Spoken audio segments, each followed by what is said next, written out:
அதிமுக இது முன்னாள் முதலமைச்சர் எடப்பாடி பழனிசாமி அவருடைய மாவட்டம் இது. அவர் முதலமைச்சராக இந்த நேரத்தில் இந்த மாவட்டத்தை வளர்ச்சி பெற எவ்வளவு திட்டங்கள் கொண்டு வந்திருக்கலாம். ஆனால் அவர் செய்திருந்த சேலம் நகரத்திற்கு 2 மேம்பாலங்கள்.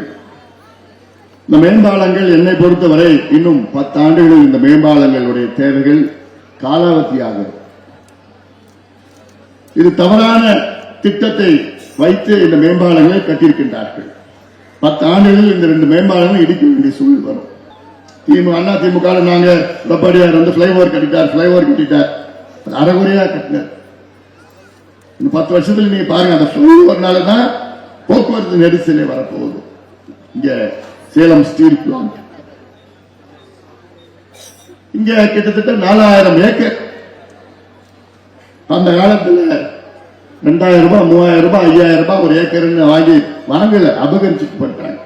அப்படியே இருக்கு. நிச்சயமாக நம்முடைய அண்ணாதுரை அவர்கள் வெற்றி பெற்ற பின்பு நானும் அண்ணாதுரை அவர்களும் சேர்ந்து பிரதமரிடம் வலியுறுத்தி உறுதியாக ஒன்று இந்த குறுக்காலையை இயங்க வைப்போம், அல்லது அங்கு இருக்கின்ற இடங்களில் மீண்டும் விவசாயிகளுக்கு நாம் கொடுப்போம், இல்ல வேறு பெரிய திட்டத்தை நாங்கள் இந்த பகுதியில் நாங்கள் கொண்டு வருவோம். உறுதியாக நான் சொல்கின்றேன். பனமரத்துப்பட்டு ஏரி எவ்வளவு பெரிய ஏரி அது. நான் போய் பார்த்தேன், மழை காலத்தில் மழையில நிறைஞ்சுக்கிட்டே போய் பார்த்தேன் நான் அந்த ஏரியா. ஏன் நம்ம பார்த்தேன், அந்த ஏரியை தூர்வாருன்னா 1 டிஎம்சி தண்ணீர் கொள்ளளவு கொண்ட ஏரியாக இருக்கும். 1 டிஎம்சி கூட தெரியுமா? சேலம் நகர மக்களுக்கு ஓராண்டு முழுவதும் அந்த தண்ணியை நீங்க குடிக்கலாம். ஒட்டுமொத்த சேலம் மக்கள் ஓராண்டு முழுவதும் 1 டிஎம்சி தண்ணி உங்களுக்கு தேவை. 1 டிஎம்சி தண்ணி. சென்னை மக்களுக்கு ஓராண்டுக்கு தேவை 15 டிஎம்சி தண்ணி. அப்படி 1 டிஎம்சி கொள்ளளவு கொண்ட பனமரத்துப்பட்டு ஏரிய தூர்வாரணும் எத்தனை பாடாப்படுத்து.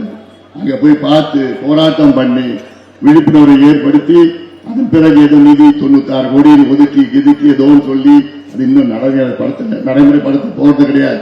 96 கோடினா 6 கோடி செலவு பண்ணுவாங்க, மீதி 90 கோடி சுவாக. அதிமுக நண்பர்களுக்கு என்னுடைய பணிவான ஒரு வேண்டுகோள், உங்கள் வாக்குகளை நீங்க வீணாக்காதீங்க. அதிமுக பொறுத்தவரை இங்கே தமிழ்நாட்டில் ஆளுங்கட்சியே கிடையாது, இந்தியாவிலே ஆளுங்கட்சியா கிடையாது. உங்களுக்கு கூட தேசிய கட்சி கூட்டணியும் கிடையாது, உங்களுக்கு பிரதமர் வேட்பாளரும் கிடையாது. இந்த தேர்தலில் நீங்க வெற்றி பெற்றால் எடப்பாடி பழனிசாமி முதலமைச்சர் ஆக போறது கிடையாது. உங்களுடைய எதிரி திமுகவை நீங்கள் வீழ்த்த வேண்டும் என்றால் நீங்கள் பாமக ஓட்டு போடுங்க, மாம்பழத்துக்கு ஓட்டு போடுங்க.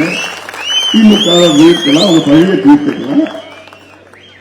அதனால உங்க வாக்குகளை வீணாக்காதீங்க. அதிமுக நண்பர்களுக்கு என்னுடைய பணிவான ஒரு வேண்டுகோளாக. செய்திகளை உடனுக்குடனும் துல்லியமாகவும் தெரிந்து கொள்ள சப்ஸ்கிரைப் பண்ணுங்க.